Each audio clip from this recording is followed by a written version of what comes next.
I used to be stuck in a 9 to 5, commuting an hour each way and dreaming of working for myself.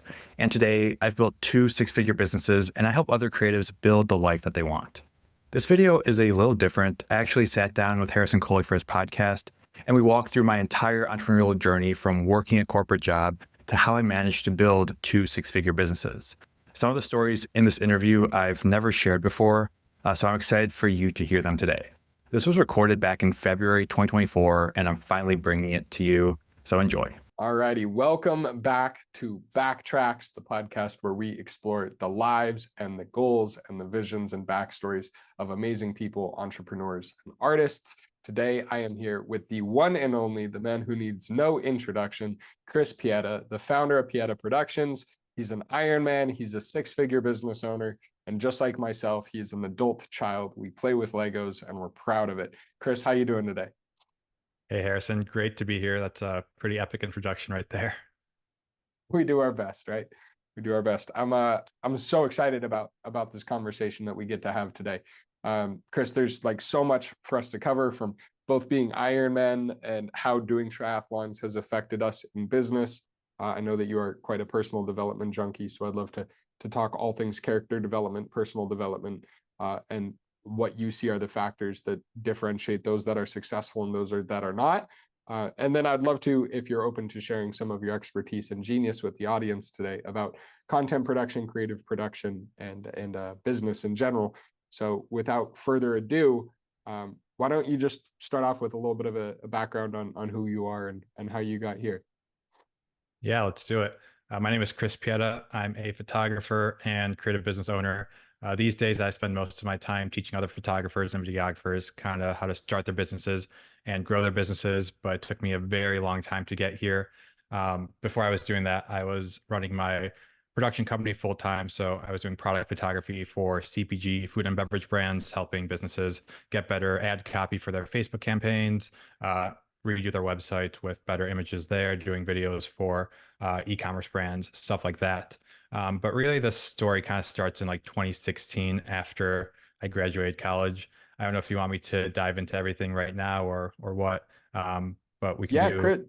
Chris, let's do it. I would love to get some background for everybody in terms of just kind of how you got into entrepreneurship and that journey coming out of college. I think that's, especially coming out of college, is a very key moment in people's lives, right? You just spent 4 years getting this piece of paper, and now what do you do? So I'd love to hear a little bit about what your experience was like. Yeah, let's do it. So I grew up in like a immigrant household, so the expectation was always get good grades, go to college, and get a stable job. That's kind of what I grew up around. I didn't really know any entrepreneurs in my family, or none of my friends were entrepreneurs at the time. So went to college for chemistry, got a degree, and then right out of school started a corporate job working for a food company doing like regulatory work and quality assurance stuff. And then did that for a couple of years, but pretty soon after entering the workforce, I knew that wasn't really for me. But I didn't really know of a way out because, like I said, I didn't really grow up around entrepreneurs. Wasn't really exposed to that stuff until I started like reading books and listening to podcasts. So back then I was listening to a lot of like Tim Ferriss and Gary Vee and these guys, and they were kind of showing how like anyone can become an entrepreneur if you like put in the work, if you do certain things. There's this whole world that's possible. So I was really into these podcasts, like on my commute to work. I had to drive like an hour each way. So I was consuming audiobooks, podcasts, like all the information I could get around this stuff. So like 2016 to 2018, I was really in a consumption mode because I didn't really have a outlet to monetize my life, or I didn't really think I had skills that I could sell to other people. Now, around this time, I was also getting into photography. So in 2016, I picked up a Black Friday sale, picked up a like $400 camera that I was going to take on a trip to Japan. I just wanted something nice to take photos with. Like I didn't really have a creative bone in my body. Mm. I grew up like playing with Legos, like you mentioned, went to school for chemistry. I was like a math and science nerd. So picked up that camera because I thought, hey, that's going to take better photos than my phone at the time, right? Yeah. So over that trip, kind of fell in love with photography. Moved to Chicago shortly after that, and I would spend like my weekends waking up for the sunrise, taking photos, walking around the city, doing street photography, and then I would do that for like every weekend for like 2 years. So naturally, Wow. I showed up consistently, got good with that, and started to think of like, okay, I'm consuming all this entrepreneurial stuff. not really liking my 9 to 5, but I'm kind of good with the camera. So maybe I can like make these things work here, right? Chris, I cannot wait to talk about that transition from the corporate world into the entrepreneurship. Something I do want to just take a pause on and highlight though is this: when you were doing this 1 hour commute to and from work and you're consuming all this content, Tim Ferriss, Gary Vee, anything and everything you can entrepreneurial, and just like your life is made for more type beat stuff. I'm curious, where did that come from? Like, is this something you feel like you've always had? Was there a trigger working this job and taking that commute that inspired you to start getting into this type of content or into this personal development? What do you think caused that interest or that curiosity to just consume content like that? That's a great question, and I don't know if I've ever thought about like that root cause. Now, like thinking back, around that time, I got introduced like Casey Neistat when he was doing his like vlog era on YouTube. The golden So era. yeah, so I think that kind of like sparked the camera thing. Like, okay, I see this guy, he's showing up every single day with his camera. And then he would talk about entrepreneurship too. So I think by chance maybe like I came across one of his videos. They were really addictive to watch. And he started talking about like his backstory, how he came from nothing and like built this thing up for himself. And like maybe I resonated with that story a bit. So I thought, hey, if Yeah. someone else can do this, they don't seem like that different than me. I could do this too. Now Casey's on a whole another level. But like in general, like most like entrepreneurs aren't too much different than you, right? Like if someone can like have their own like come up story, like so can you. So I got really into that like personal development stuff. Like I would put in the work, see results from it, and that felt good. So I would just keep doing that over and over again. Yeah, it's so funny how that works, right? It becomes this feedback loop where the better the inputs, the better the results, and then the more you just want to double down on the inputs. It's interesting though, because most often, at least in my experience or from the conversations I've had, it takes like some very like negative state of mind or personal tragedy to put someone in the situation where they say, okay, I really want to change my life and I want to look at the world differently, or I want to have a different relationship with myself or the world around me. And it doesn't seem like I would love to, like, did you have that where there was some traumatic or deeply negative experience in your life when you're coming out of college and you're getting into this corporate environment and you're going, wait, I'm meant for more, I want to be a different person? Was there any kind of like life experience that triggered that, or was it genuinely just the quality of your environment shaped you and allowed you to see that there was more available? Yeah, great question. I don't think there was like a key like traumatic moment that I can like recall that really happened. Like I had a fine childhood, like had a great parents growing up and everything. It's amazing. Nothing like traumatic. But Mm, everything was kind of like average, right? Like everything was like yes. middle, like had a like 50K a year job off college. Like everything was just like middle of the road. Yeah. But I knew Normal. like there was like more that I was like capable of, because like I didn't want to just like go to this job every single day for the next like 50 years and then retire from that. Like that just seemed boring to me. And like I Yeah. thought there was like more out there, because like in other areas of my life until that point, like I was able to like level up. Like fitness was a big part of my life, like during college and stuff like that. Like I was into powerlifting and stuff. So I could see like the transformation I could have in that, and that seeing like that Mm, transformation kind of like applied to my the job I had. I was like I felt like stuck in that like 50K a year mark. So I was like, okay, I don't think the traditional climb the career ladder path is for me. I can do this like faster, my own way, be my own boss, and do it on my terms. So I think that was really the motivator there, like knowing I'm capable of more, seeing other people do it, and like seeing there's like no reason I can't do that same thing.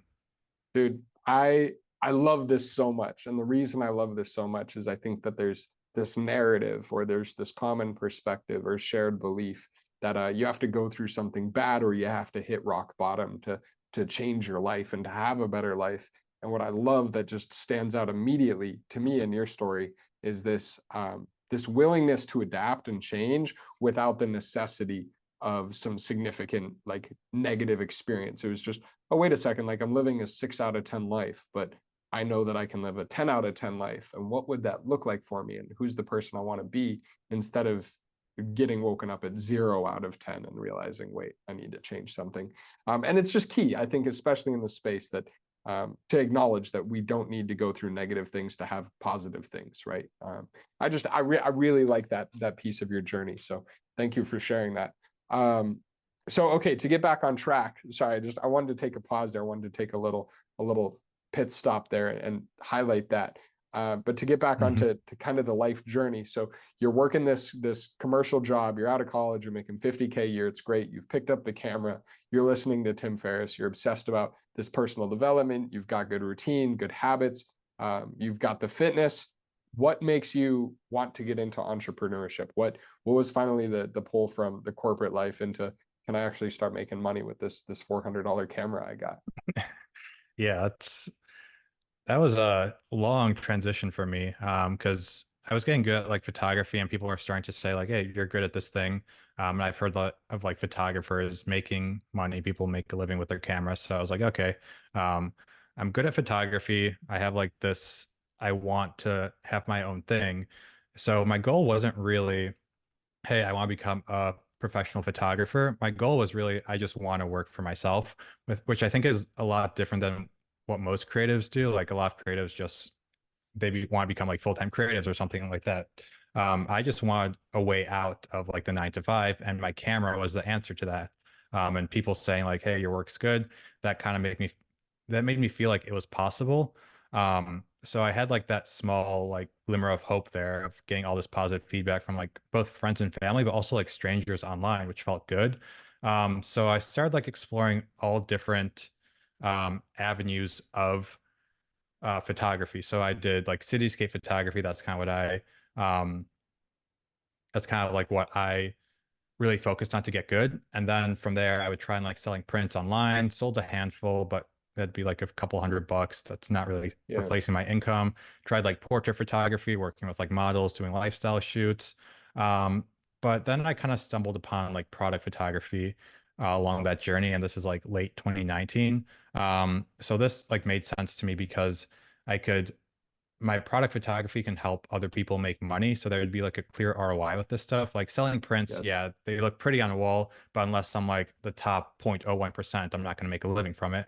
Product Right. photography, I thought I could like help anyone that has a business. So it showed me that like, okay, I can like get my foot in the door here, get clients, and they would pay me because I'm making them money, right? So that's kind of where the idea was. And then like the next couple of years were me like testing this out, building out a system and figuring out how to actually do this thing. Dude, I love that so much. I'm curious, and I love that you were willing to just get messy with it and try different things, which I think is such a key piece in the beginning steps of entrepreneurship. Is this whole willingness to explore and say, okay, maybe it's landscape, maybe it's modeling, maybe it's real estate, whatever it is, and then you find product photography. What's the story on the very first product you ever found? Like, what was the first product that you did photography for? And how did you even get that gig? Yeah, so the first product was it was a coffee shop. I'd say it's a coffee shop Yeah. that near me. So I actually like cold approached them in like October of 2019. They were like right about to open, like everything's boarded up. And I was like, okay, I'm gonna get my prints in that coffee shop because like their walls are gonna be blank. I'll just pay for the prints and then like maybe I'll get some sales. So Nice. like the first like day or two they opened, I walked in, I was like, hey, I'm a photographer, showed them like my portfolio on my phone. And I was like, hey, do you want to like get my prints on your wall? And they were like, yeah, for sure. It's makes sense for us because it's like free Totally. decoration for their thing. And then like if I sell them, that's great for me. So I put my prints on the wall there, and then they didn't really sell for I think I sold like one in the next like 4 months or so. But then like it was 2020, so we all know what happened then. Everything shut down, and they were like doing online ordering. So I was like, okay, maybe we can increase your sales by having better photos online, right? So I took Right. like a picture of all their like coffee drinks, all that stuff. And that was like my first client. I think I charged like $10 a photo. It was like $100 or $200 shoot, dirt cheap. But it was like the first like inkling that okay, maybe Yeah. something is here, right? Yeah. I love that so much. Yeah, definitely the hanging photos, the portraits in the coffee shop won't replace the full-time income, but that's still cool, right? And it's funny, I had a very similar experience. I like throughout my entire entrepreneurial journey, it's funny because like one thing leads to the next without expecting it, right? It's like this like surprise path of discovery of one thing to the next. And so I just love that of like, you go in with this intention to sell your portraits and you're like, here's some photos. Can I hang them on the walls? And then they're up there and you're probably like stressing all 4 months. Like, why isn't anything selling? What's going on? Like, I should be making more money doing this. And then they shut down. And now you're like, oh my gosh, now I really can't make money doing this. And then you have a light bulb moment and then another one. And then it's funny how that works, right? It's like this wonderful domino effect. So at this point, COVID happens. You're doing the photography for this coffee shop and their online products. But at this point, you're still working the full-time job, right? Yeah, definitely. So right now I'm still working that 9 to 5. But I've been trying to like build out this product photography business for a few months now. And I took some like online courses, read a bunch of like business books, and I'm trying to like implement all these things from like these courses around creative business and trying to build out like my own systemized way to start landing clients. Because okay, this coffee shop, great, but there's only so many coffee shops in the area. What I really want to do is like work with e-commerce brands because there's so many, and now like everything's shut down, so e-commerce is big. Maybe I can help some brands online. So I'm like trying to figure out like a way to, I'm pretty much learning sales, learning like a sales pipeline, pitching brands via like cold email, trying to like really perfect the system, like who to pitch, what to say, all these like small details. And I spent like 10 months trying to like land my first client with the system. It was from like October 2019 through July 2020. And then I finally got the system to work like July 2020. I landed like my first like real product photography client with that system. It was like an edible cookie dough brand for $500, and then I quit my job right there. You get the $500 client, you quit the job. That's it's funny because it's like you're inching up to the ledge, inching up to the ledge, and at some point you just have to jump, right? So For it's like, sure. And like people hear that like $500, that's like really reckless or something. But for me, it wasn't because like it wasn't really about the money. It was proving to myself that like this system worked. I like developed this thing. I've been testing it and I finally got to work. So like if I can land one client, like hundreds more can come from this system if I just like have more time to put into it. So that was like my thinking. I had some like runway to make it work for like 6 months or so. So I gave myself some time to really have at it. that's badass, man. And I really love that it isn't like it's not one random $500 client that just fell in your lap and it was just a lucky thing. No, you built a system and you put in procedures, and from that, this client validates everything that you've been doing, and you go, okay, now I know I can go all in on this, which is so badass. So take me from that moment of taking that leap and getting that first client to everything you've built since then, right? These have been some insanely productive years for you. Yeah. So that like those like 10 months of me trying to land that client with the system was probably the hardest time, just dealing through a lot of failures, not really knowing if this was going to work, a lot of uncertainty there. Um, but yeah, so that's July 2020. Grew pretty quickly. I was able to land a new client like every 1 to 2 weeks after that. Wow. So that was like, okay, the system works. But the problem was I was like charging way too little then. So I was landing a lot of clients, but they were like $500 clients, maybe a few Mm. like 1,500, but that was about the cap. Um, so then like I got the sales pipeline down. I just had to like fix my offer issue. So I think around that time I started consuming like Hermosi's content and like all these other business people. So started working on the offer, like how to really be able to like price my work in like a higher way and like actually get value. And I learned like, okay, I'm not selling pretty pictures, I'm selling like results. So I think I talked about earlier about how I help like companies do better on their like ad campaigns where there's like tangible results there. So I started speaking in those terms to business owners and really improved my offer. And then like I guess it was like another 10 months of tinkering there before I cracked that. So then I was able to start selling this offer for multiple thousands per client rather than like hundreds. So those two things together really allowed me to scale quickly. Then I hired an editor for my photo business, a video editor to start doing YouTube stuff, a virtual assistant. So we had a team of 4 doing all this stuff. So we scaled pretty quickly. And from there, I was like really head down in that product photography company, but also starting to post content on YouTube, post content on Instagram, teaching kind of like my system, like what I developed, because no one was talking about like the business side of creatives. It was all like, okay, let's do a headshot session on a weekend and make $1,000, but or like rely on referrals or sell presets. But no one was talking about how do we actually land clients using like sales, like actual businesses do, not just like what every like big YouTuber talks about. So I was Yeah. getting in the weeds of that stuff and starting to get like traction on social from that as well. That's incredible, man. It's funny and something like I notice a lot, especially in today's like entrepreneurship and business world, is like everybody thinks that they can just do it all at once. And what's standing out to me is like you took it step by step, right? And so like step one was building a strong foundation of like, how do I just acquire new clients? Like, what's my sales process? How do I generate new business? Whatever that looks like. And then once you figured that out, then it was, okay, what's the best thing that I can sell these people? And how do I speak their language? And then instead of, hey, I'll take photos of your product, it's, hey, I will help photograph your product in a way that will improve performance and increase your revenue.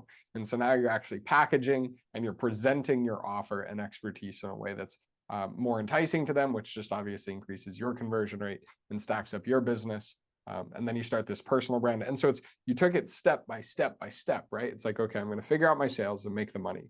Okay, now I'm going to figure out how to maximize every single client by making even more money. And now, okay, let me document my journey because I know that, you know, having a personal brand is an asset. I am actually super curious. Why did you start the personal brand? Why did you start documenting this?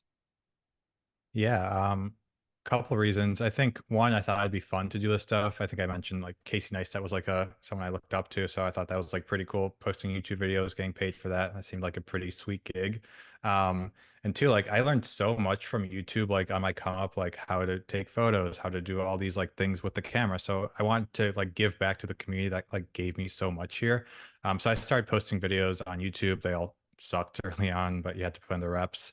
Um, but what really kept it going was the feedback I would get on some of these videos. Like I was posting this free content online and people were saying like, hey, because of this video on like creative business sales, I was able to land a client, or I've been able to like quit my job and do this full time because of like the stuff you post on YouTube.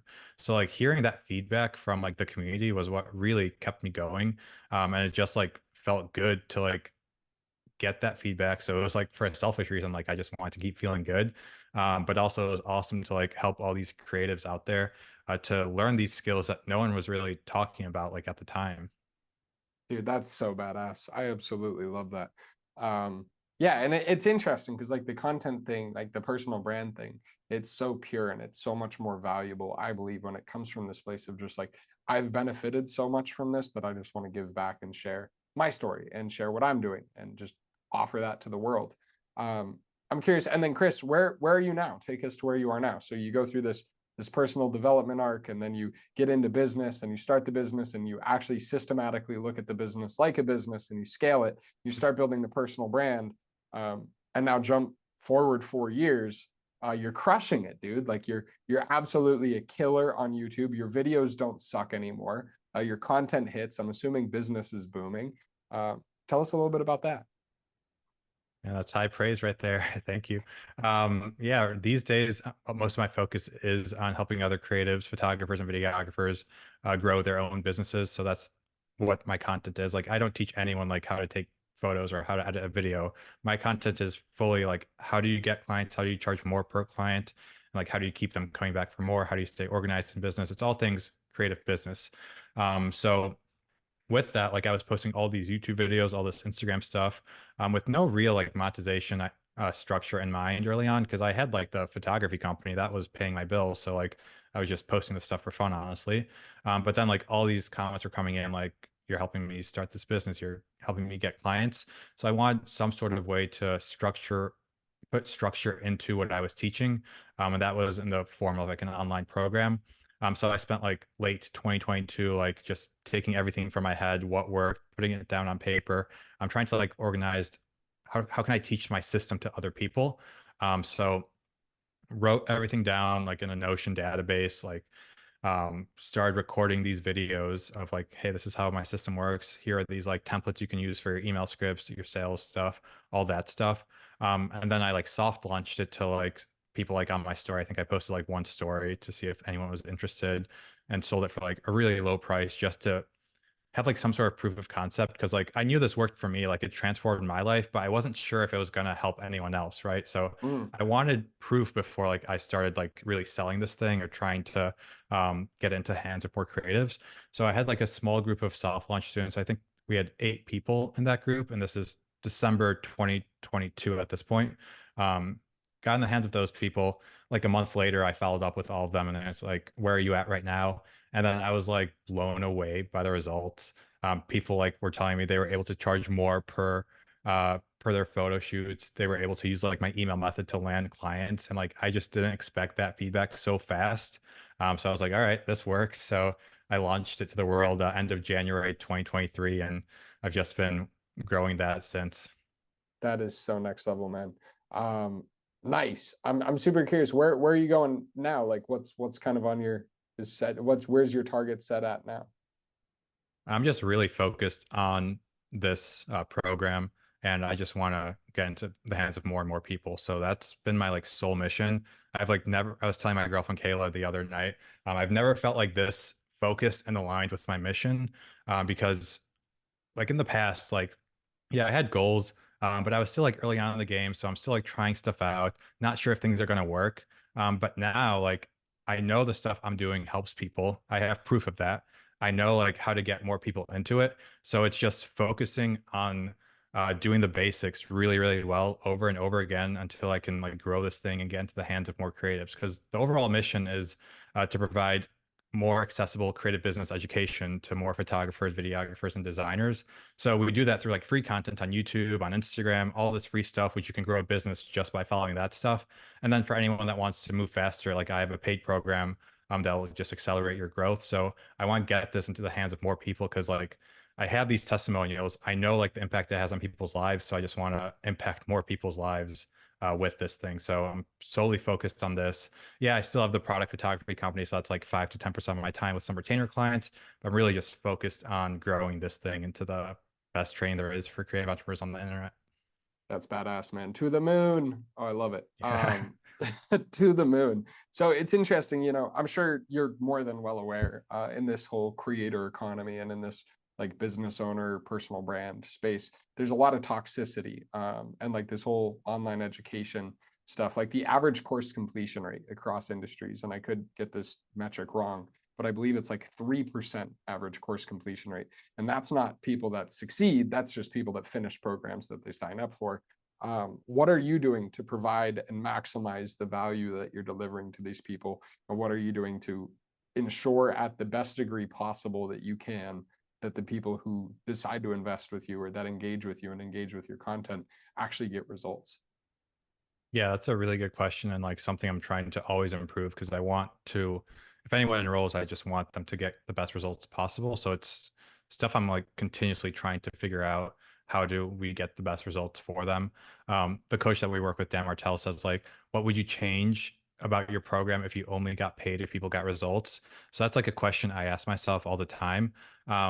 Like first off, like just separate from the results, like if someone enrolls in my program, like I have a 45-day like money back guarantee, like no questions asked. So if it's not fit, whatever. I only want to help you if it makes sense for you. So Yes. someone can go through it and just get like 6 weeks of free training and then say, hey, not for me, all good. So I just have that on there just to avoid any like, okay, you're a guru trying to sell this thing. I'm I Yeah, it's want not to about that. make this It's like a not about that. risk-free thing, right? Yeah. And then like within the uh, program itself, like it's a pretty systemized way. So if you're a photographer, videographer that works with brands, like it's a proven system that's worked with me and other everyone else like who's gone through this stuff. So like if you just follow the things that I have in there um, and execute on them, then you'll get results. And that's just been the case over and over again. And yes, it's been a lot of like tweaking throughout the process. Like we had the soft launch and then like a year or more of this program. So I've seen like people go through these. We have feedback forms. So like if something isn't really working well, if something isn't clear, I go in and fix it again. We have a Discord community, which has been really awesome to be able to answer people's questions quickly, whether it's on program content or on like client situations that arise, things like that. So it's really nice to be able to see what the students are going through and then provide my expertise and see if there's a way to tweak the program to make sure it's clear in the future. And then lastly, we do occasional like coaching calls too. So like if anyone has questions on things in the in the program, or like mindset or productivity. That's really something I've been diving deep on these coaching calls, like really focused around like mindset and productivity. Because yes, there's this like system I teach and it works, but if you don't put in the work, then it doesn't matter, because Yeah. it requires both the system and you actually executing on the system. Right. You still got to press play. It's like you can, if you own the movie, but you don't press play, you're never going to get the story. Exactly.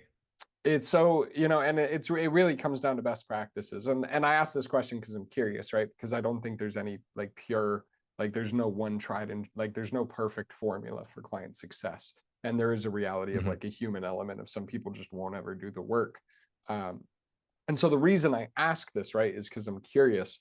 And I love that you de-risk your program. Like the things that I just kind of highlighted or took away from that. I love these stupid bubbles. I think it's so funny.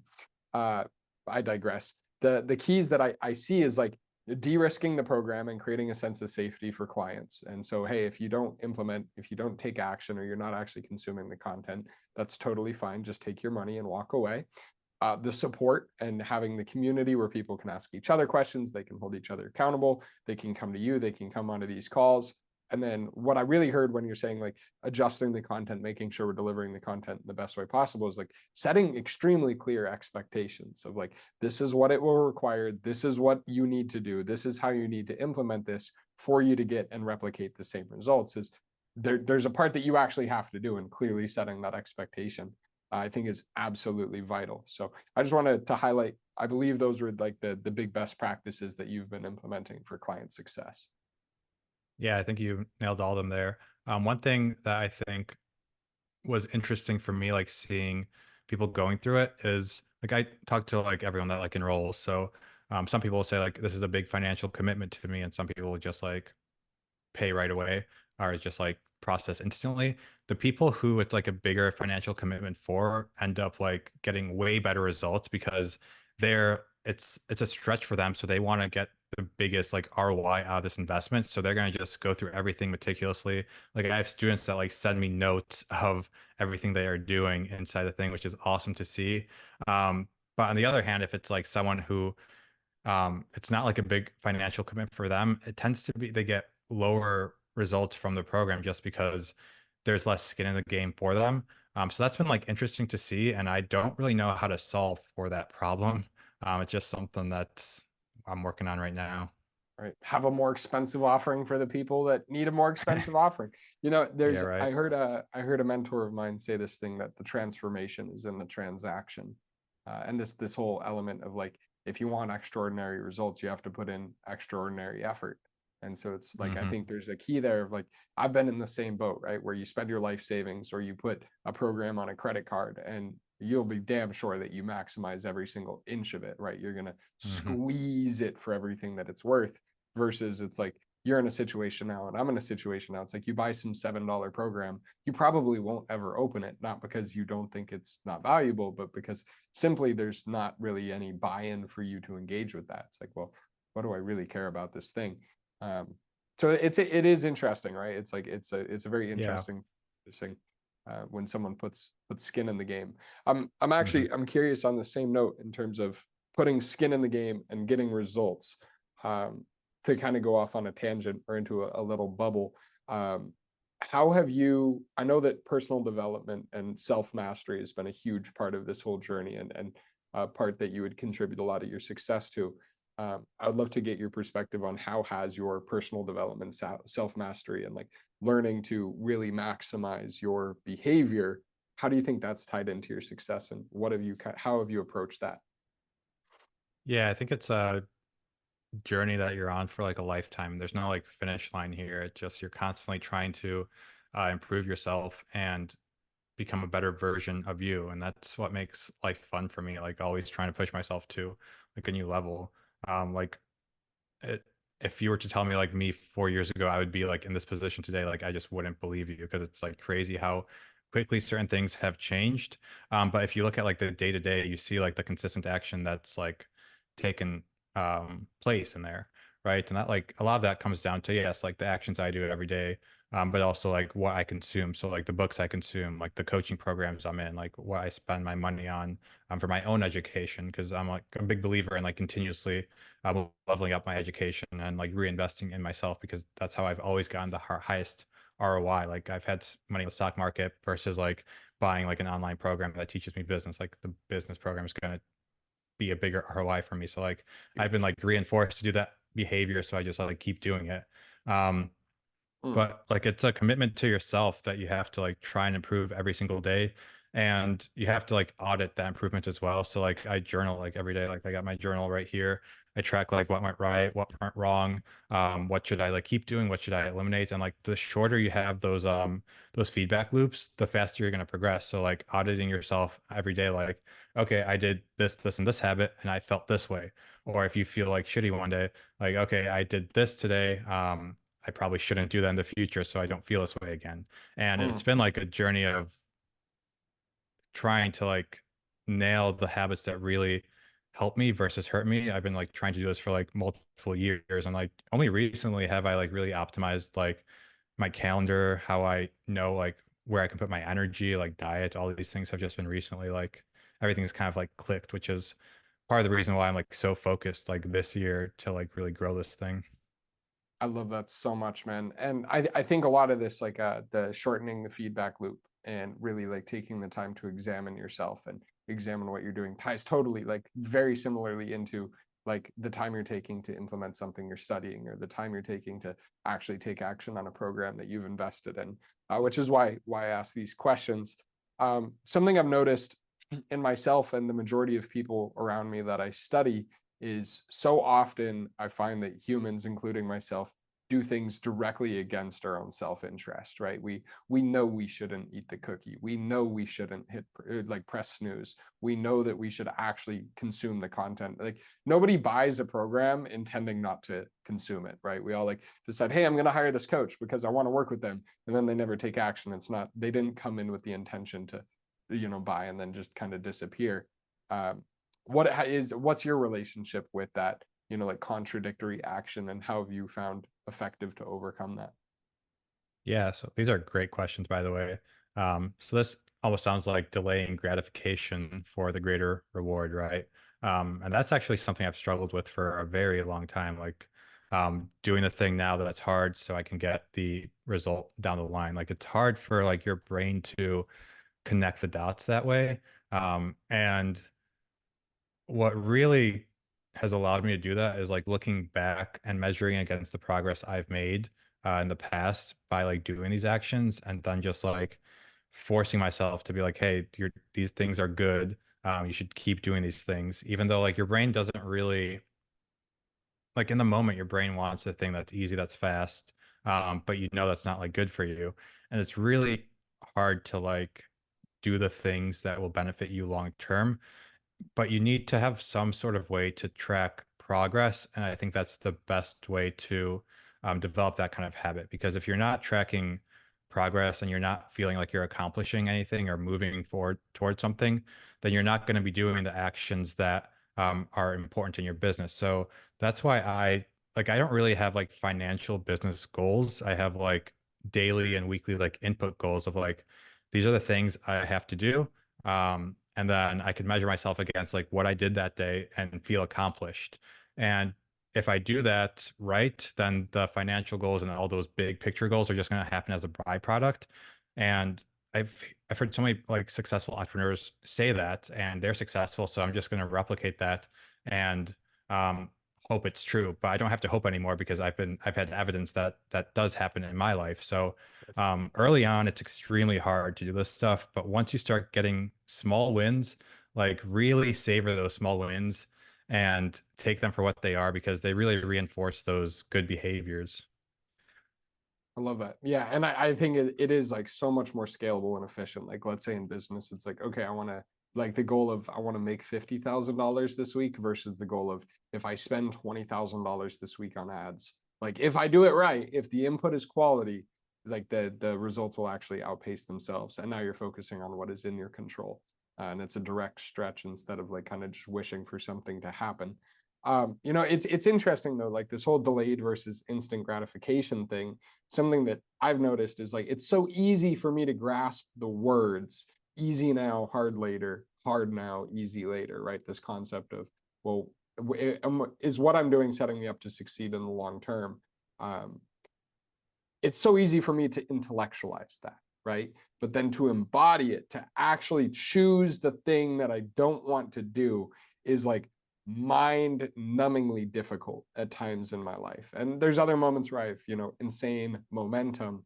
And you just mentioned like really savoring the wins and really like focusing on those moments and those mini pieces of progress for yourself. Are there other tools that you found in your journey of delayed gratification and development that have really helped you like actually stick and ingrain the habit of delaying gratification or making short-term sacrifice?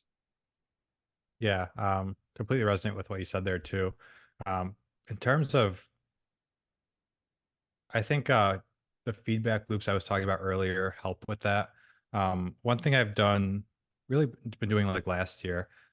There's a guy, Brian Johnson. He's like a health dude, but he like his whole thing is like our brain doesn't know what's in our best interest. So there's like this algorithm I follow for my workouts, my diet, and everything. And like my brain doesn't make decisions. Like this algorithm pretty much makes decisions of what I do each day. And I've like adopted a super scaled down version of that. So what I would do like last year, I would try if I was trying to like optimize my energy for the week, I would plan out my week and have like a certain set of actions that I want to hit, and I would just try and do them no matter what. And then at the end of the week, I would be like, okay, I did all these things, but on Thursday I crashed and like I just couldn't do it. So that means there was a problem with what I set out to do. Um, so I would go back at the end of the week and like audit that and try and like improve that. Okay, what did I do like Monday, Tuesday, Wednesday that led me to crash on Thursday? Fix that, and then the next week maybe I go through Thursday, and then Friday I crash or whatever. And it's not sustainable. So I would like constantly like see what habits I would like audit myself from like a high level. Like I'm designing this like I'm like this is tough to explain a bit, but I'm kind of like Yeah. designing my life from a lens of like, okay, it's Sunday and I know what's best for me for this week, right? I have a Yes. clear picture of if I do these things, this is going to be best for me and I'll achieve my goals. Now, Wednesday night, Chris might feel like, okay, I've done Yeah, really but good work these past 3 days. Let's go out to dinner. Let's celebrate. yeah. But my Sunday night, Chris is like, okay, that's bad. That's not good. So, um, when I The was Sunday doing night this, Chris is like, no, Wednesday yeah, night right. Chris, yes. Yeah, And that's like the so thing. Like funny. we just there are so many different states of mind that we're in like throughout a week, and we don't really realize it. But when I'm like in this planning mode, like I know what's best for me, so I plan that out, and it's like this is super robotic, and like I'm almost like extinguishing all control in the moment for what's like best long term. So I did this for like multiple weeks and like figured out like, okay, these are the actions that allow me to like have sustained energy for the week. I can accomplish my goals if I do this, and then I'll feel really good on Sunday, the following Sunday, if I've actually gone through all this stuff because this master planner Chris on Sunday um, got everything right. So I kind of almost like give up control like during the week to like this uh different state of mind, Chris, that was like planning my week. Hopefully that makes sense. This is the Yeah, first time I'm really yeah. like putting this to words. Like I've had this idea in my head for a while, but hopefully I'm Dude, conveying that right. I think you've articulated that really exceptionally. And what I'm really hearing and what I wrote down on my notes here is to create systems for your own success of like, here's the boundaries, right? I have to do this and I have to do this. And as long as I just stay within these boundaries, I know I'm set up to succeed. I know that, hey, you know what? If I do, like Dan talks about we have a shared mentor, his name is Dan Martell. And Dan says like the 5 daily non-negotiables, right? And so it's like talk to 5 new people for your business, sweat every day, post your content every day, um, review your goals every day. And I'm missing the 5th one. What's the 5th one, Chris? uh 10 pages. 10 pages of a book every day. That's right. So you're Yeah. learning, you're investing in your community, you're documenting your life and documenting your progress. You're reviewing your goals and setting your targets towards a greater future, and you're building your physical health, which has repercussions throughout all of your life. And so Dan calls these his 5 daily non-negotiables, which would be like this system of success, right? Where you don't negotiate. Because Wednesday night, Harrison is a terrorist. Like 11 p.m. any night of the week, Harrison is literally a terrorist. And I've had to learn, like, I can't negotiate with terrorists. I'm just not allowed to negotiate with terrorists because I lose. Like, there's no winning that conversation. I really love that quote. Brian Johnson, I believe, isn't he like the Red 40 guy that's like big on Instagram, or like very anti-Red 40, and he goes into grocery stores? Am I thinking of the right guy? I think there's two Brian. Well, there's like the Liver King dude, and then there's like the right. other guy, the one I follow. I know who you're talking about. That's a different dude. That's I think his name is Mike. It's like Carnivore MD. It's so funny to me, man. Like all these influencers. But that's a great line, right? Our brain doesn't know what's in our best interest. And it's funny how that works. So I like that you're setting boundary conditions on yourself. And then something, I'm a really big fan of Marcus Aurelius and this whole thought process of like stoicism, or what's modern day CBT, cognitive behavioral therapy, which is to like actually reflect and to look back on your actions and your day and your inputs and the effect that they have. I'm a huge journaling fan too. I'm a prolific journaler. I'll go through it's such a, and it's been monumental for my life. Like I still negotiate with 11 p.m. Harrison way too much. I should not be negotiating with terrorists. But I'm the journaling, same way. It's so hard. And maybe that's part of the process, is it's never going to be perfect, right? But we set this ideal and dude, yes. Yeah, right. And then it's just the pursuit of the ideal. Like, as you said, it's a lifetime game, right? It's an infinite game. So it's only, it's just a process. Yeah, that's like the trap too. Like we can't always, the trap that a lot of people fall into is they start measuring themselves against the ideal versus like their own progress. So like if you're always being like, okay, I'm always falling short of like whatever I set out for myself, like you're gonna feel terrible every time you go and audit yourself. You have to like look at the progress you've made from like the previous week or previous month or previous year. That's the only way like you'll be reinforced to do this stuff. Because if you're always looking at the negative, like what went wrong, like yeah, it's good to know, but like if that's the only criteria you're measuring against, you're just going to fall short and burn out. 100%. There's a guy, Dan Sullivan. He's the founder of a company called Strategic Coach, and he has this saying, the gain versus the gap. And when we look at it like in terms of momentum, right, it's the thought process of, if you're looking at everything that you successfully completed and where you can improve, you're looking at what momentum do I have and how do I build more momentum, versus you come from the place of what could I have done and how did I fail at that. You're looking at how much could I have done, and then, oh, like I'm so much worse than that, which is just demotivating. It's like it's like, are you trying to add momentum, or are you looking at where you can subtract momentum? I'm so bad at that, but it's such a powerful you know what? I redact that statement. I'm getting better at that. We'll just leave it at, there we go. it's a process, right? So fascinating. And to kind of come out of this personal development bubble and back into this world of business, and really coming, I want to sit with this question that I brought up a while ago around like client success, and like why so few people implement courses and actually like go through and take action and get results in programs. And so to kind of move this personal development bubble back into that space, like going back to that point of, nobody buys a program with the intention of ignoring it or of not getting the results. Like everybody buys a program because they want the result. But it's interesting, like I've noticed that I've picked this perspective where I'll come into a program, or I'll hire a new coach or a new mentor, and I'll find myself measuring against what I could be. I'm like, well, everybody else in Dan's group is doing $1 million a month. What could I be doing better? And now I'm suddenly in that gap, right? I'm looking at everything that I'm doing wrong, versus coming from that perspective of, okay, well, I'm already doing these quote unquote 5 daily non-negotiables. What can I optimize, right? Is it increasing volume of reading? Is it increasing volume of the outbound, whatever that is? And I think that it's a very easy trap to get in the course. Like someone, if we put ourselves in the shoes of someone coming into your program of like how to build a business as a creative or as a content expert, and they come in and they're like, oh, well, I'm not already making $10,000 as a photographer, which is super demotivating, versus can I just get my first client, or am I at least reaching out to people? I love that. Yeah, being part of that group, like early on joining, it was definitely had a lot of imposter syndrome, like seeing these huge entrepreneurs in the group and just like being part of like this group was like, okay, if these people are making multi seven figures, some people are making eight figures, and I'm like the lowest person on the totem pole here. And like getting over that was really hard. But my girlfriend Kayla, she like reminded me like, hey, like these people are, they have decades on you. They've been in the game for so much longer. Like try and picture where they were when they were your age or like a few years into business.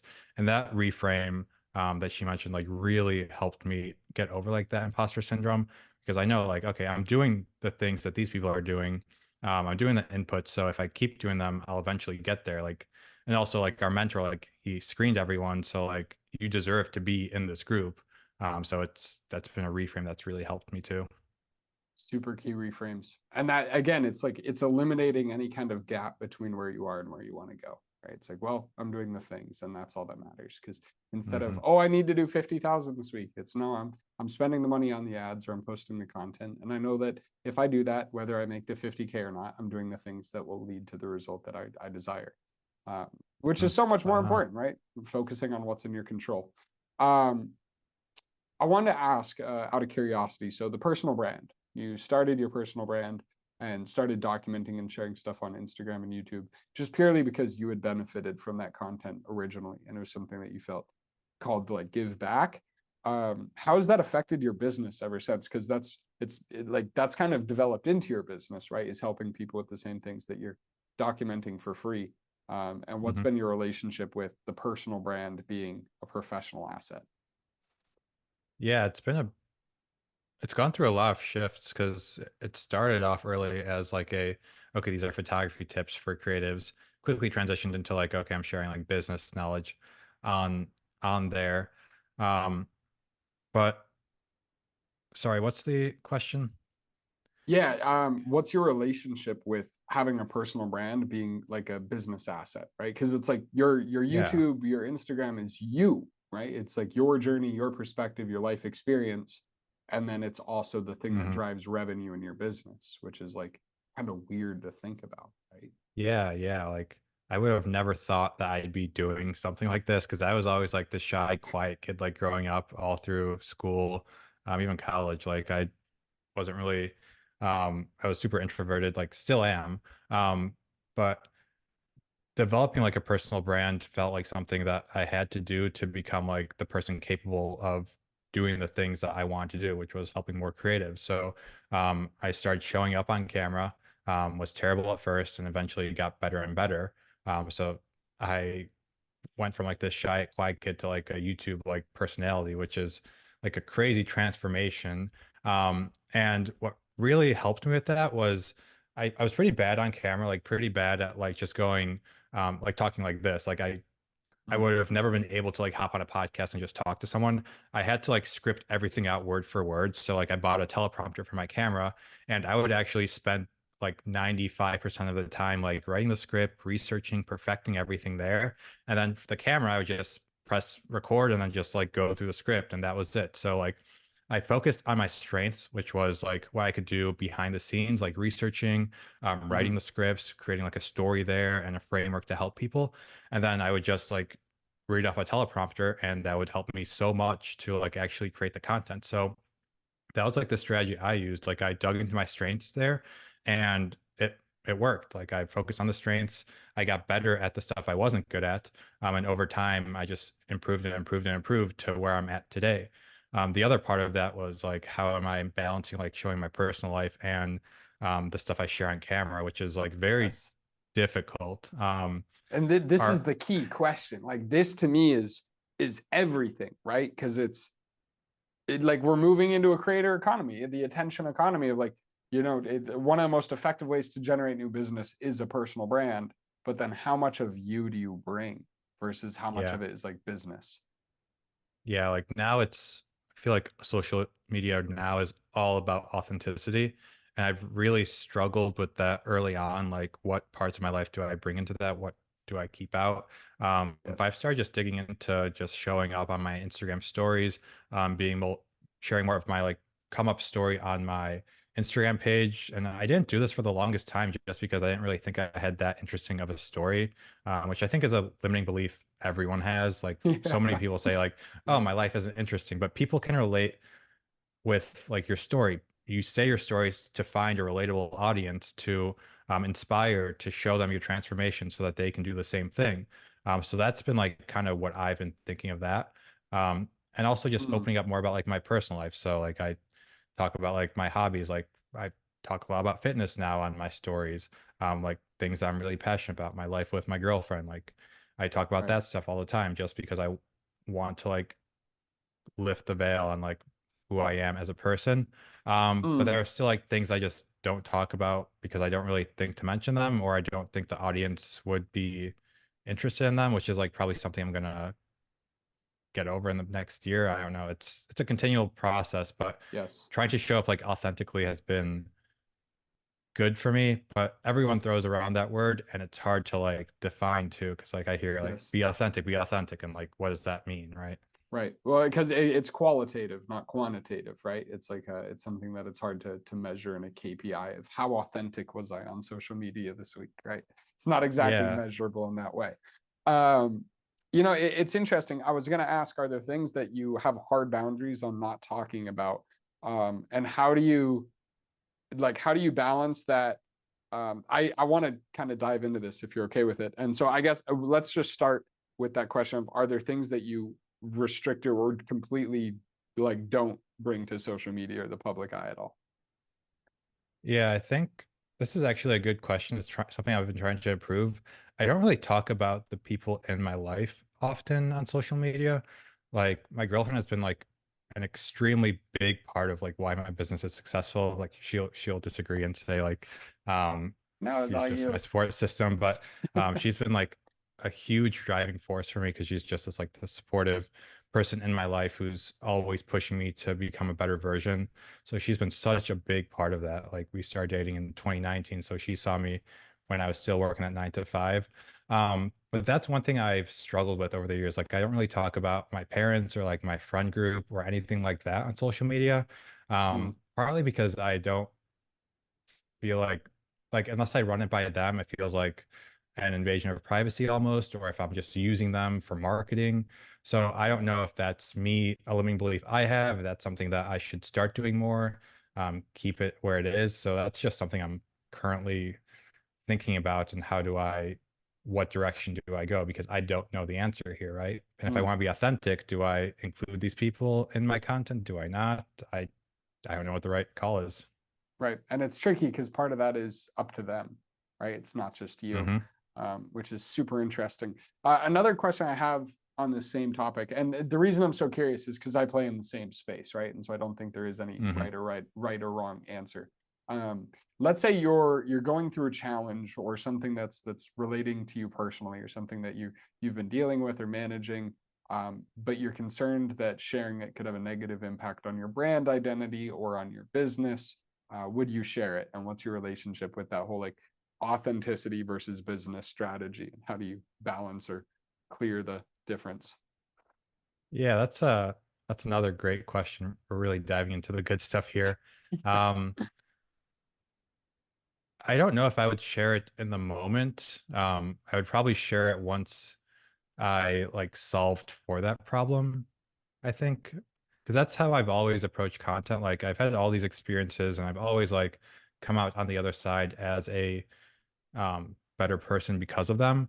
But I don't really share them as they're going through them, like the really hard stuff.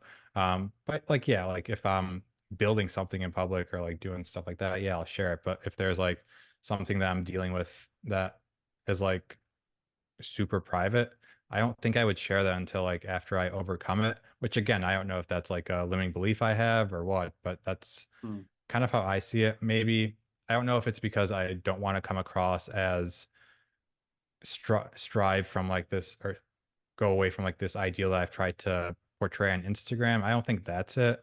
I No. just think it's more so like, okay, I'm going through this. I don't really have an answer of how I'm going to get through it. I don't know if I feel comfortable sharing it. I think Yeah. that's how I'm And approaching it currently. It's a tough question.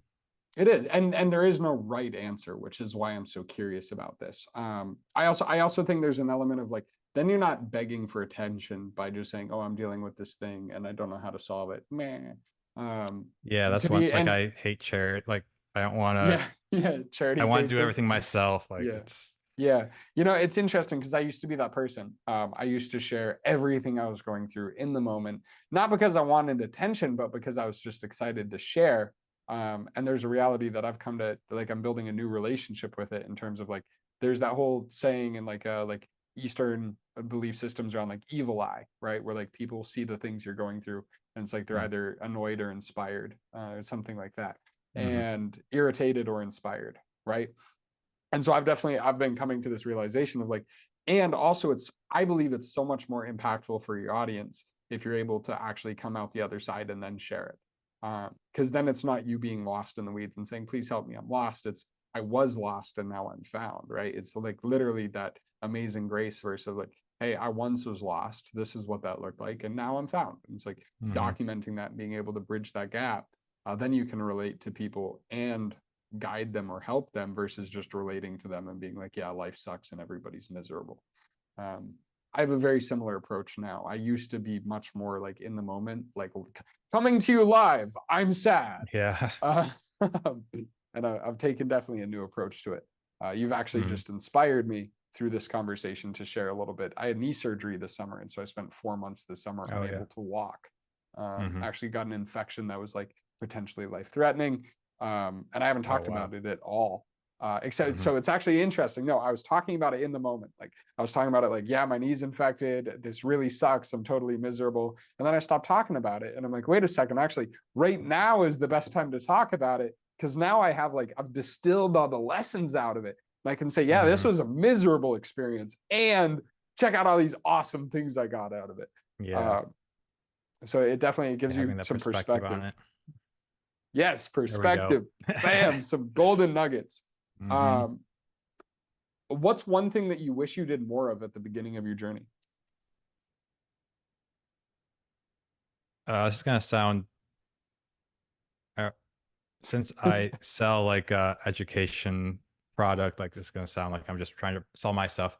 But I wish I invested in myself more like early on, just because I just could have spent money to save so much time, which would have then come back in the future. Once I bought, like, I purchased my first like online course in January 2020, and it was like a big investment for me. But since then, like I've just spent a lot of money on the education. If I went back in time and like was able to convince myself to spend more money on this stuff, I definitely would have. So that's like one thing I would have done differently.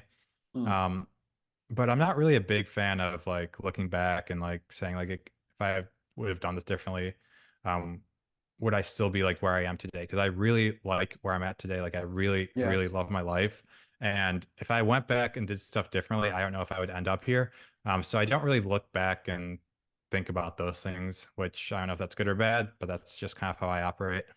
No, it's good. It's interesting because I asked myself this question in terms of like one of my biggest things is I don't want to live a life of regret, right? Like I actually want to maximize. I want to maximize the opportunities for me to have memories instead of regrets. Um, and it's interesting. I completely agree. The two things that I look back on that I'm like, okay, this is best time to plant a tree was 20 years ago. Next best time is now. And the two things is like investing more in myself and my company and my team and my community and my family and my relationships. So as you said, like really investing to accelerate the quality or the growth of whatever it is that you're investing in. And the only other thing that I think about and talking about this whole thing of like what to share on social media and in your personal brand versus what not to share in your personal brand is documenting the journey, right? Like you have an incredible story. I've got an incredible story. Everybody has incredible stories. And then it's like, we're like, oh yeah, there's that one time and there's no photos. Like it's like that dark Yeah, zone. And I'm like, that's something I wish I did more of. Mm. right? It's like, oh, I wish I had that on camera. Not, and it's funny because it's like looking now, it's like, I'm grateful that I didn't share it then, right? Like putting that on the internet then would have been a huge mistake. But now being able to look back and contextualize that and share that within context could be just so juicy for me, which is so Yeah. interesting. Um, and so to continue on this conversation of like professionalism versus personality in the brand, how much do you adhere to like best practices when it comes to like, content quality, scripting? Like, are you tailoring your videos for engagement or virality versus how much of it is I'm just going to turn on a camera and be me? Yeah, most of my stuff is pretty like the content I post on like the actual posts and reels, short form videos, like it's all like scripted. Like I definitely have like a hook, and then like some way to retain the viewer's attention. At least I try and like script it that sort of way. Um, if we're talking about like Instagram stories or like tweets, then that stuff isn't really scripted at all. That's just whatever I feel like saying. So Mm. like the actual content I'm putting out, it's definitely still like super scripted. There are like occasional videos where I'll just like shoot from my camera, and just like put it out as a reel. And I could do more of that, could do less, might just be something I'm testing with. But I like watching the more polished stuff like on Instagram Reels, and then like I like seeing people's raw stuff on their stories. So I kind of just do the same thing. I kind of just approach it of how like I like to consume content. So that's just what I've been doing. I don't know if it's like I want this to be super professional type thing. It's more of like, okay, this is what I would watch. So that's what I'm gonna put out. Dude, I honestly believe that the key to success on social media is like adhering to best practices, right? Like make sure you have a decent camera or decent lighting and audio, and like be you. Like actually allow that to be seen in your content, what you're creating. So the fact that you're navigating both of, okay, what's my retention? Like how am I hooking someone? How am I actually capturing and holding retention throughout a video? What's that incentive? And where am I actually just showing up? How can I engage with people authentically? And that's the dance. And I don't think there is one perfect Mhm. answer. But something my clients, like, I talk a lot about with my clients the same thing of like, okay, it's like, yes, you need a hook. You really like, you can't just expect to turn on a camera for people to listen for no reason. It's like you do need intentionality. But then you got to bridge it with, as you said, like the age of social media is authenticity. It's bringing you and Mhm. allowing that to be seen.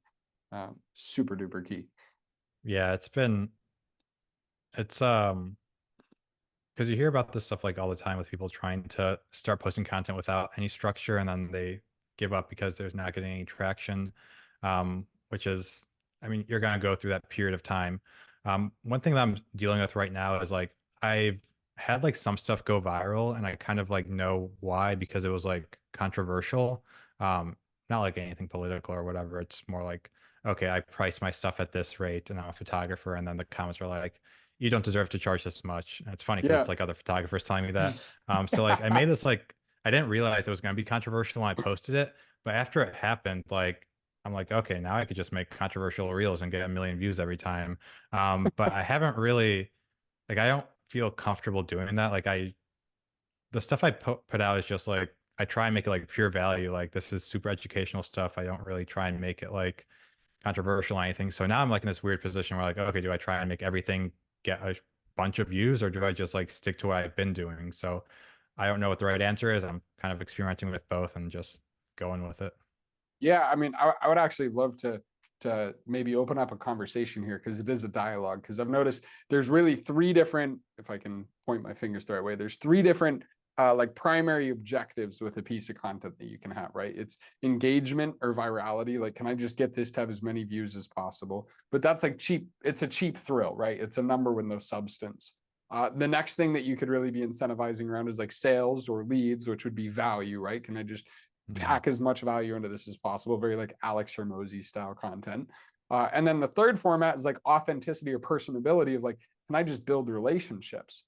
And it's so tricky because the first two are quantitative, right? It's okay, I generated X amount of leads or I got X amount of engagement. But then like the weird thing that I'm navigating is like the idea, the holy grail of social media for me is the fact that I can keep in touch and I can build relationships with 1,000 different people all at the same time, right? I can make one post and I can come back top of mind for people that I met 5 years ago, that I can continue to build relationships with people I haven't talked to in years. Um, Yeah. but it's like, okay, how do I navigate that of like adding that authenticity, that personability, having that, but also additional to that, having this engagement and this transact like this ROI. It's like, is there a Hmm. right answer? Is there what have you found to be most effective in terms of like kind of measuring the dosages of these three things? Yeah, it's definitely hard. And I don't think there's like a one size fits all answer.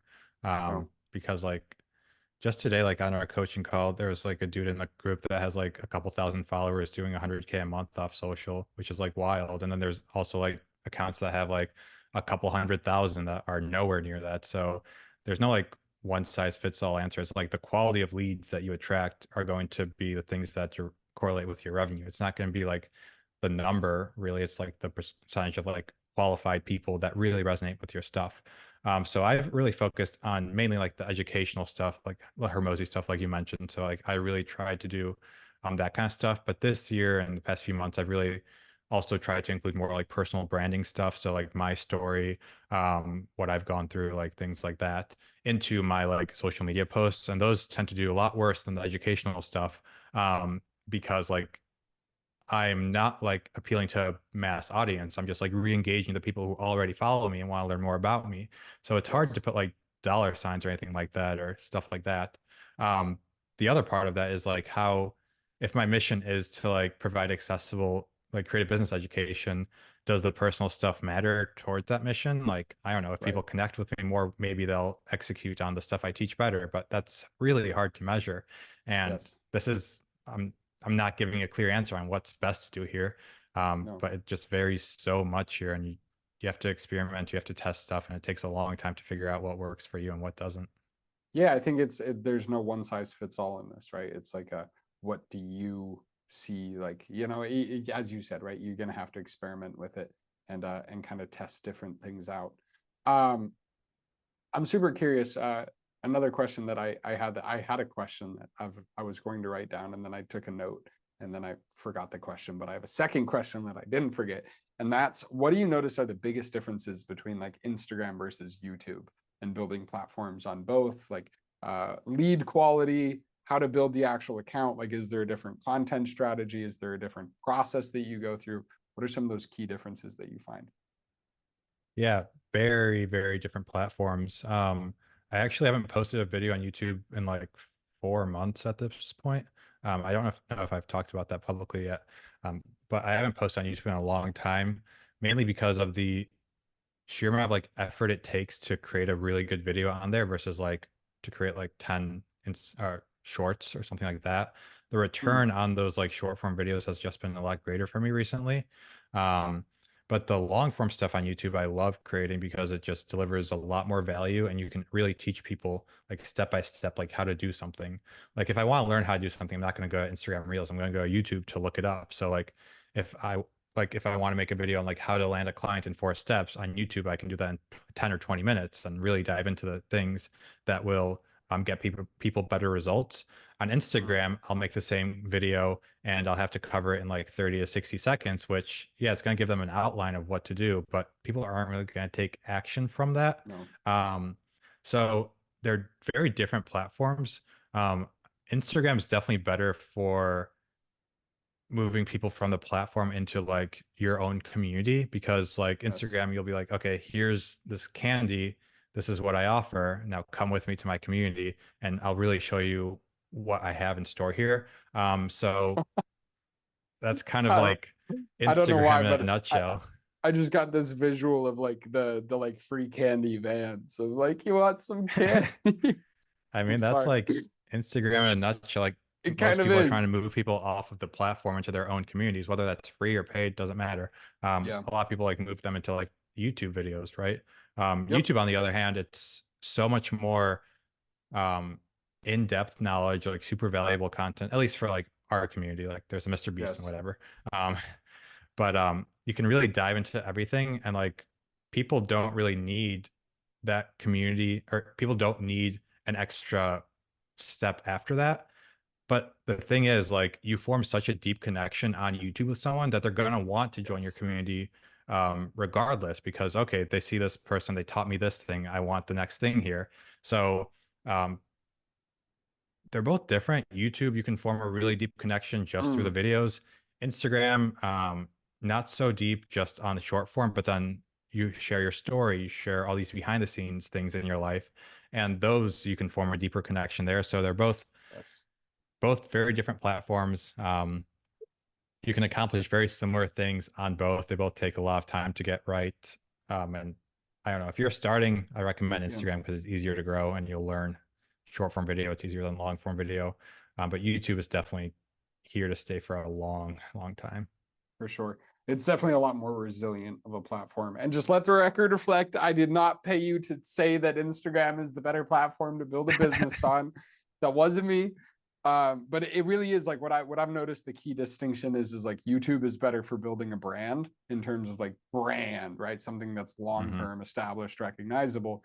YouTube is much better for building a sales system, right? It's like, or excuse me, Instagram. So it's like YouTube, strong brand presence, identity, recognition.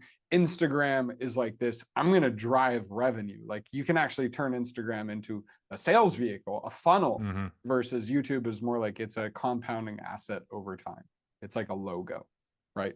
Yeah, pretty much.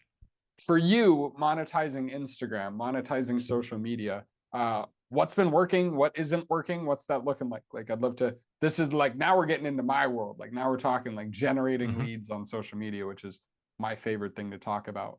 So what's been working for you, and what kind of things have you noticed don't work at all? Plans that you have in the future? Yeah, right now I'm really focused on Instagram, posting short form video on there. Mainly like Instagram is nice because I make a short form video for Instagram and I can just cross post it to TikTok, LinkedIn, Facebook, YouTube Shorts. So that's been nice. I'm really focusing on there. But I got my start on YouTube, I would say. Like that's where I was posting stuff consistently for like years before anything like took, or for a year before like anything really took off. Um, and YouTube is actually what inspired me to like build out my program, Creative Biz Launch. Like it was from YouTube, build that community there. And then like, I think that was where I got that first like big enrollment of students from, when I did like a cohort based thing. Now it's like open enrollment, but that first cohort was like all YouTube, like Instagram. I didn't really have a big uh, business following on there. But last year I was like posting on Instagram very consistently. And after like 10 months, I had like something go viral and my followers like went up way up. So I've like pivoted more of my time towards Instagram because I just get more bang for my buck there, both in terms of like time and like dollars I pay my team. Like I have a creative director that does all my stuff for me. Um, so like my dollars just go a lot farther on Instagram because I can crank out way more um, short form videos compared to like one long form edit. Like it's way more expensive time and money to edit a long form video and like script it, all that stuff versus Instagram. So today, like I'm focused really on Instagram until like I can like hire and get like systems in place to really support YouTube and to get the revenue that would really make sense for me to really go all in on YouTube. Because right now it's YouTube, it seems like super competitive and you And need to be the best to get it's so results. resource intensive. It's so resource intensive, Yeah, man. which is the hard part. How are you monetizing Instagram? Yeah, so Instagram, posting daily content. So almost every day is a reel or a post. Every day something gets posted no matter what. It's either going to be a Yes. reel, usually, sometimes a text post, sometimes both. Um, and then from there, like once a week or twice a week, I'll have a hand raiser reel. So like I'll talk about like some sort of benefit they can get. And then like if they comment workshop, I'll send them like my free workshop. So from there, we'll get them into the community to help them more like through that free workshop. It's a 60-minute like free training, and then like some email course that goes along with that. So that's been like the top of funnel stuff on Instagram. And then from there, we can either enroll them in the program if they're a good fit, or do that down the road if it makes sense. That's awesome. And are you That's running like like chat automation or virtual assistant to respond to all those comments? Yeah, so right now I do a chat automation to respond to the comments. So we'll Yeah. have comment workshop. I actually just built this out last week. It's pretty neat. Rather than like being like a button to get them to my landing page, I just get the email right in Instagram, Yes. get their So consent, and then like much better. it goes right into the thing. And I'm using Go High Level as my CRM too. So when they Yes. type their email in the chat, it automatically populates into Go High Level, which is super cool because then I have their Instagram contact info, their email right there.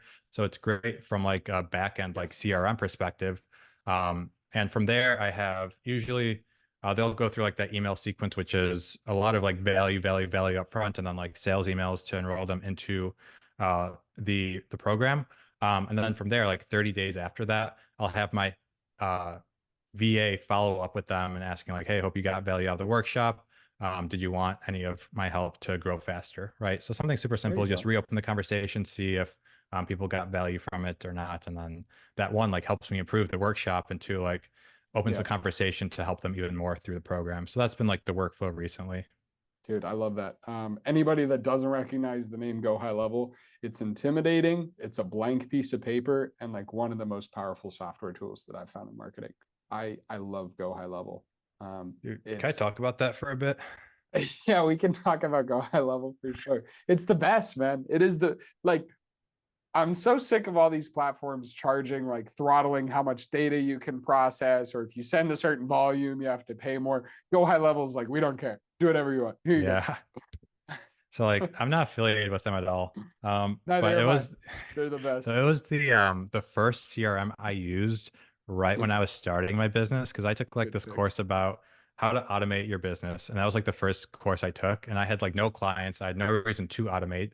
So I got like Go High Level, this overkill of a software for like working with like Yeah. 5 clients. And I was trying to make this thing work.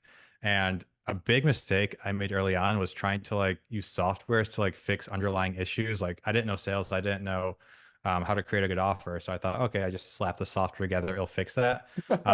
So I just spent way too much money on softwares and all that stuff before I realized, okay, I need to fix the core business things first. So that was one big mistake I made. So got off of Go High Level, got a super simple CRM, and then like 2 years later, got back on it for this other business I'm doing now that I need these like automations and Yeah. stuff. So it's come full circle there. Dude, I love that. I love the full circle moments. And yeah, like I mean, it's ignorance tax, right? Like I have paid probably hundreds of thousands of dollars in ignorance tax of like just not knowing the best approach of like what order to do things in, right? Like it's so common for that to happen if we it's like you have the right thing just in the wrong timing or the wrong place. It's like, but then it figure Hmm. you click, right? Like it Yeah. comes full circle. You're using Go High Level, and it's like now you're not handling 5 clients, now you're handling 500, 5,000, 50,000, 500,000. Like that's where Go High Level shines, Yeah. not 5 or Uh-huh. 50. Exactly. Oh man, fire me up, fire me up. You're talking my I love language, it. man. I love that. How are you driving new traffic on Instagram? I'm curious. This is like the big question, right? Is like you post, you're posting value-driven reels, value-driven text, and then you have your hand raiser piece, comment this word, comment workshop, whatever it is. For anybody that wants to funnel hack you, just check out your Instagram, which we should actually just drop your Instagram now, and we'll drop it again at the end. Um, Yeah, it's Chris Pieta, one word, Pieta. If you end up following me, just message me the word connect and I'll know that you came from this podcast. Bam, there you go. Look at him using his chat automations. Let's go. DM him that word connect. Oh, that fires me up, man. Okay, cool. So you put out the hand raiser piece of content, comment, the keyword, workshop, whatever it is. That fires the chat automation sequence. I'm a huge fan of email opt-in. In like Hmm. before they leave the platform, you get the email. I'm a big proponent of that. Yeah. How are you generating new traffic to that, right? Like instead of just putting out to static audience. Yeah, it's all organic social right now. I've done like some paid ads in the past, haven't really put enough money in it to have any results from it.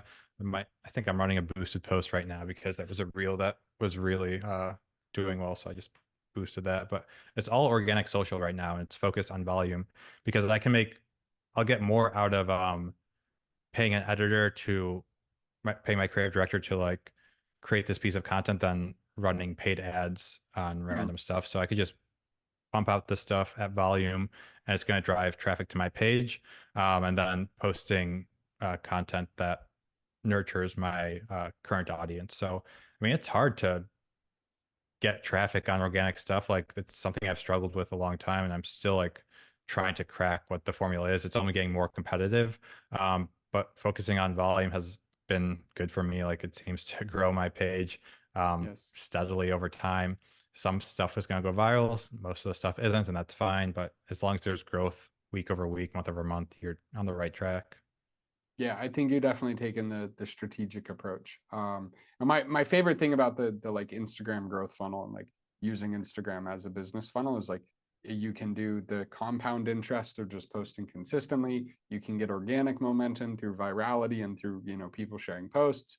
And you can add page strategies without like you don't need a new funnel, you don't need a new sales process, you don't need any new technical. It's like you can throw money at it or not. you can go viral or not. Like you Mhm. can post consistently or not. And regardless, it's the same funnel. Like to me, it's like the holy grail.